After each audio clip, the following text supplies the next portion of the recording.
नमस्कार प्यारे बच्चों, मैं मंजू सिंह केंद्रीय विद्यालय कमला नेहरू नगर गाजियाबाद आगरा संभाग से आपका स्वागत करती हूँ।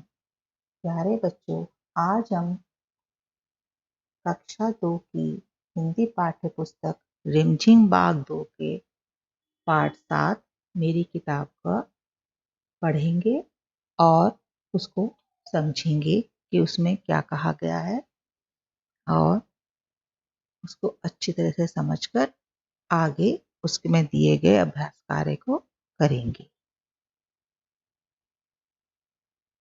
इसमें जो कौशल है वो पठन है, यानी पढ़ना।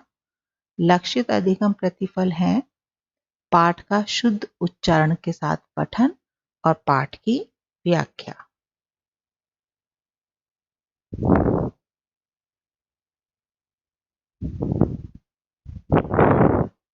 माँ ने वीरू को एक संदेश देकर अपनी बहन के पास भेजा। मौसी ने प्यार से वीरू को अंदर बुलाया और बैठक में ले गई।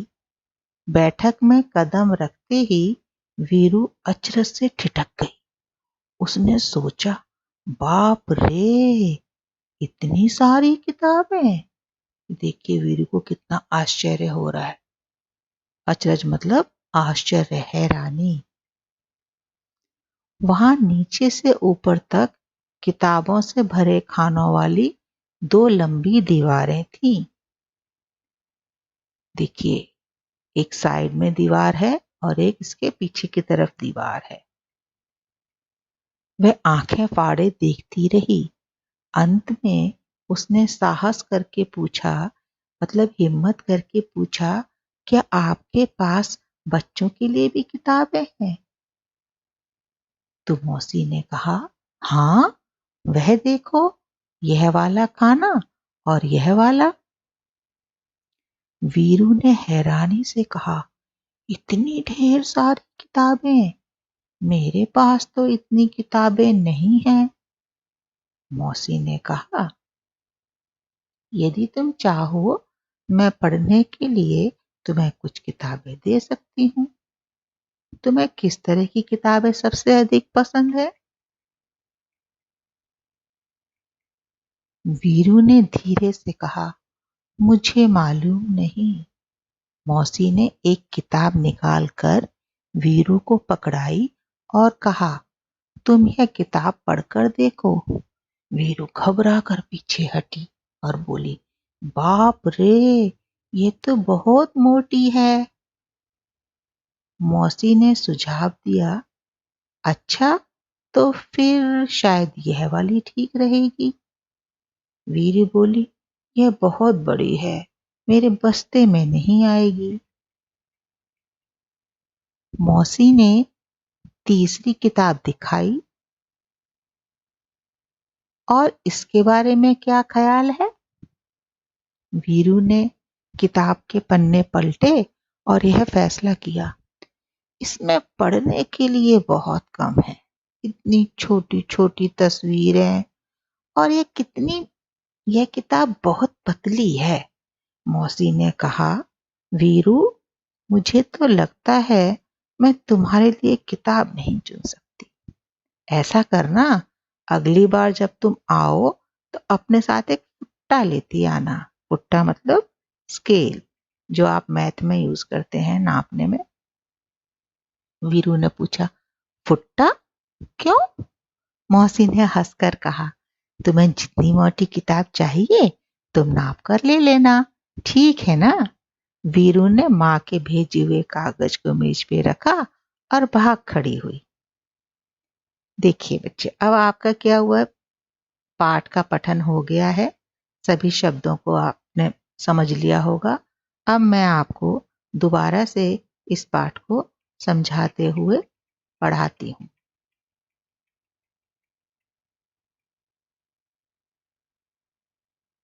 हम एक बार पाठ को पढ़ चुके हैं, अब ध्यान से सुनेंगे। जो जो शब्द मैं बोलूंगी उसको उस पर उंगली रखते हुए आप सुनेंगे और उसके अर्थ को समझते हुए हम पाठ को समझेंगे। माँ ने, यानी एक लड़की है वीरू, उसने उसको उसकी मम्मी ने माँ मतलब मम्मी ने एक संदेश मतलब एक खबर कोई भी मैसेज देकर अपनी बहन यानी वीरू की मौसी के पास भेजा। तो जब हम मौसी के जाते हैं तो मौसी, मामा, बुआ सब हमें बहुत प्यार करते हैं। तो वीरू जो थी जब अपनी मौसी के घर गई तो मौसी ने प्यार से वीरू को अंदर बुलाया और बैठक में ले गई। बैठक मतलब गेस्ट रूम, ड्राइंग रूम जहाँ पर कि हम लोग सब मेहमानों को बिठाते हैं। तो बैठक में कदम रखते ही वीरू अचरज से ठिठक गई। अचरज मतलब उसे बहुत हैरानी हुई, क्योंकि हम जब किसी के भी यहाँ जाते हैं तो आपने ध्यान दिया होगा बैठक के अंदर सोफे रखे होते हैं, टीवी होता है, टेबल होता है, लेकिन वीरू की मौसी के यहाँ पर जो थी वो 2 अलमारियों में बहुत बड़ी-बड़ी अलमारियों में बहुत सारी किताबें रखी हुई थी। तो वीरू को बहुत आश्चर्य हुआ, बहुत हैरानी हुई, वो एकदम से रुक गई और उसने सोचा, बाप रे! इतनी सारी किताबें, क्योंकि उसने किसी के भी घर में इतनी सारी किताबें नहीं देखी थी। ये देखिए वीरू को कितना आश्चर्य हो रहा है। किताबें, किताबें और किताबें ही किताबें। लग रहा है कि इस बैठक में सिर्फ किताबें ही किताबें हैं। तो वहां नीचे से ऊपर तक किताबों से भरे हुए खानों वाली 2 लंबी दीवारें थी। यानी मौसी ने दीवारों पर अलमारी बनवा रखी थी खुली हुई, जिसमें कि किताबें रखी हुई थी। तो वीरू वह आंखें फाड़े देखती रही, मतलब उसे इतना आश्चर्य हो रहा था कि उसकी आंखें आश्चर्य से यानी हैरानी से खुली की खुली रह गई। शायद उसने इससे पहले वो स्कूल में लाइब्रेरी में या कहीं गई नहीं थी, तो उसने कभी बहुत सारी किताबें ऐसे नहीं देखी थी। तो फिर उसे लगा कि मौसी के पास इतनी सारी किताबें हैं तो शायद बच्चों के लिए भी किताबें हैं। तो उसने धीरे से अंत में उसने साहस करके पूछा, बड़ी हिम्मत करके पूछा कि क्या आपके पास बच्चों के लिए भी किताबें हैं? मौसी ने कहा, हाँ, यह देखो, यह वाला खाना और यह वाला, यानी इस वाले कॉलम में और इस वाले कॉलम में बच्चों की ही किताबें हैं, बाकी सब में बड़े बड़ों की किताबें हैं। तो वीरू ने हैरानी से कहा, इतनी ढेर सारी किताबें, मेरे पास तो इतनी किताबें नहीं है। तो मौसी ने कहा, ठीक है, तुम्हारे पास नहीं है तो कोई बात नहीं, तुम यहाँ से पढ़ने के लिए चाहो तो मैं तुम्हें किताबें दे सकती हूँ। अब किताबें तो वहाँ बहुत सारी थी। तब उन्होंने पूछा कि तुम्हें किस तरह की किताबें सबसे अधिक पसंद है? तो वीरू ने धीरे से कहा, मुझे नहीं मालूम, यानी जो जो बार बार किताबें पढ़ते रहते हैं या कहानियां सुनते रहते हैं, जैसे आपको दादी नानी कहानी सुनाती हैं, तो आपको पता होता है कि मुझे परियों की कहानी पसंद है या मुझे राजाओं की कहानी पसंद है या मुझे शेर की कहानी पसंद है या और जानवर की कहानी पसंद है। तो ऐसे ही वीरू अगर बहुत सारी किताबें पढ़ती तो उसे पता चलता उसे कौन सी पसंद है, चंपक पसंद है, नंदन पसंद है या परियों की कहानी पसंद है। लेकिन वीरू ने तो कभी इतनी सारी किताबें देखी नहीं थी, तो उसने कहा, मुझे नहीं मालूम कि मुझे कौन सी किताब पसंद है। तो मौसी को लगा कि वीरू चलो 7 साल की है तो शायद इसको ये वाली किताब पसंद होगी। तो मौसी ने किताब निकाल कर वीरू को पकड़ाई और कहा, तुम ये किताब पढ़कर देखो। अब देखो मौसी के हाथ में जो किताब है मोटी सी किताब है। तो वीरू एकदम घबरा के पीछे हट गई, डर के, नहीं नहीं नहीं नहीं, बाप रे, ये तो बहुत मोटी है। उसे लगा ये इतनी मोटी किताब है तो इसे तो मैं पढ़ ही नहीं पाऊंगी।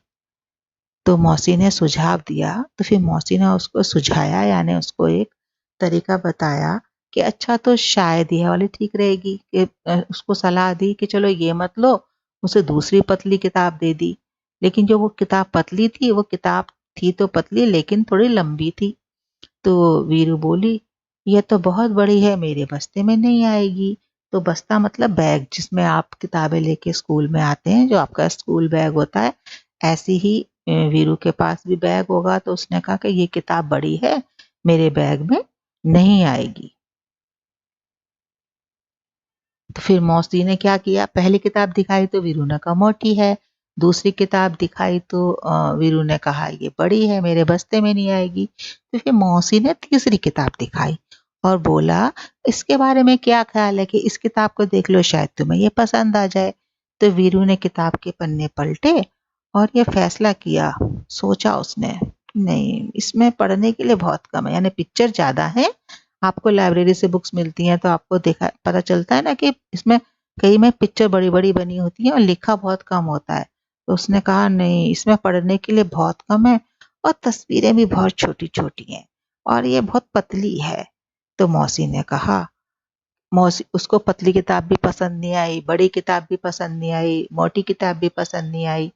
तो फिर मौसी ने कहा, वीरू मुझे तो लगता है कि मैं तुम्हारे लिए किताब नहीं चुन सकती, यानी तुम्हें अपनी किताब खुद ही चुननी पड़ेगी और कितनी मोटी है, कितनी पतली है, ये सब करने के लिए क्या करना पड़ेगा। और ऐसा करना, अगली बार जब तुम आओ तो अपने साथ एक फुट्टा लेती आना। फुट्टा किस काम आता है? नापने के काम आता है। तो वीरू ने पूछा, फुट्टा क्यों? तो मौसी ने हंस के कहा, तुम्हें जितनी मोटी किताब चाहिए तुम नाप कर ले लेना, ठीक है ना। तो वीरू को लगा कि मौसी मेरा मजाक बना रही है, तो एकदम से वो शर्मा कर और वो जो कागज था, संदेश जो था, ये जो खबर जो मम्मी ने उसको भेजी थी लेकर मौसी के पास, उसको फटाफट मेज पे रखा और वहां से शर्मा कर भाग गई। और ये कहानी खत्म। मुझे लगता है आपको ये कहानी पसंद आई होगी। अब अगले वीडियो में बेटा हम इससे संबंधित जो भी अभ्यास कार्य है उसे करेंगे। धन्यवाद।